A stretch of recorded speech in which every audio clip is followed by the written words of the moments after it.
Welcome back, my dear student. In this lecture here, we're going to try to finish this as much as we can.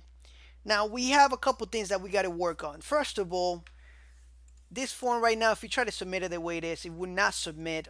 If you put something in, yes, it will submit. Well, it's not going to submit, but it's going to redirect us. So let's go to functions real quick and let's check out the code responsible for that. As you can see, that's the only code responsible for that. And what we need to do is come to registration.php and just comment these two out here because they're not working 100%. We don't want it. We don't want to do anything with them now. So if I type something in, nothing happens, and that's what I want. So now the next step for us to do here is, first of all, I want to include a couple features here. One of the features is we want to give the user some type of notification that something is wrong with their form so they can fix it, right? Because right now they try to submit something and they get this page. They don't know what in the world is going on, right? That's one thing. Another thing that we want to help the user complete this form. So if he has a name that starts with an A, we want this form to, if he types his name with an A, or let's say his name is Alfonso, he registers something was wrong with his password. We don't want him to type in the name again, right? Let's help him out a little bit and let's just auto complete it for him. And that's what we're gonna be doing with the form. All right. So we're gonna auto complete this for him. And we also want to echo out the same username that he typed in before that. All right. Before the registration failed, of course. So we can help him out in a couple ways. All right. So let's go to this form right here. And right here on username, we're gonna type in this new attribute called autocomplete, and we're gonna turn it on. We can turn it off, but it's already off. Let's turn it on. There we go.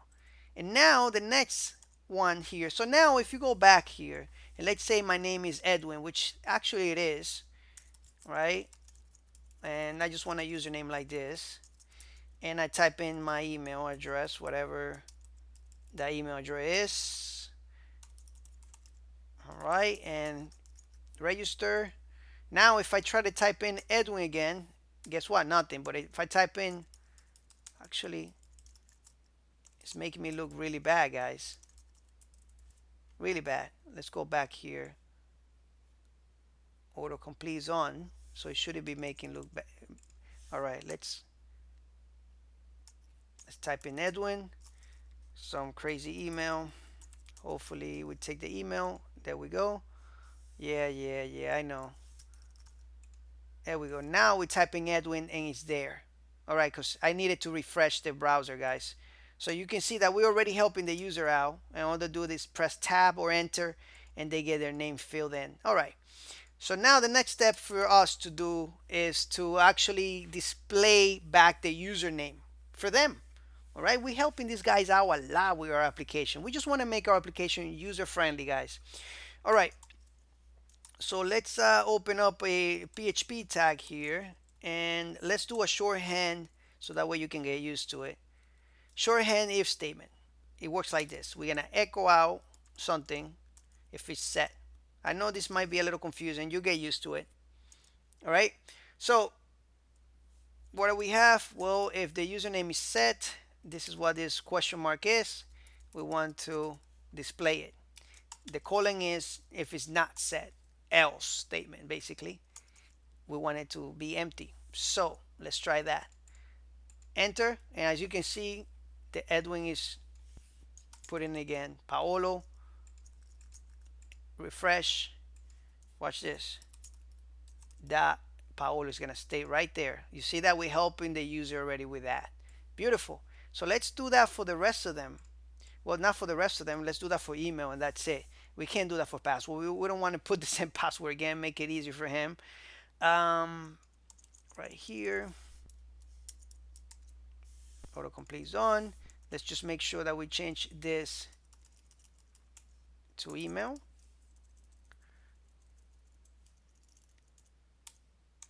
There we go. Guys, if you notice, I'm not really holding you by the hand at the end of this, because you already have taken 200 something lectures, maybe 300 something lectures already. And You don't need me to hold you by your hand with all this. You already know most of this stuff. So, all right.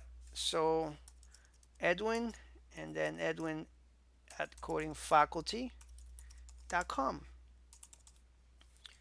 Faculty. There we go. And let's see if my browser is going to help me out. You see how easier that is now for him? Now, even if this did not have anything, we can just say Edwin and then type in. You see that? A lot easier for them, just in case they are lazy. All right. So I think we're done with these lectures. For on this lecture, with this lecture, sorry. On the next lecture, we're gonna continue with this and just keep improving it and making it better for you guys. Hopefully, you're liking these lectures, and I'll see you on the next ones. Take care.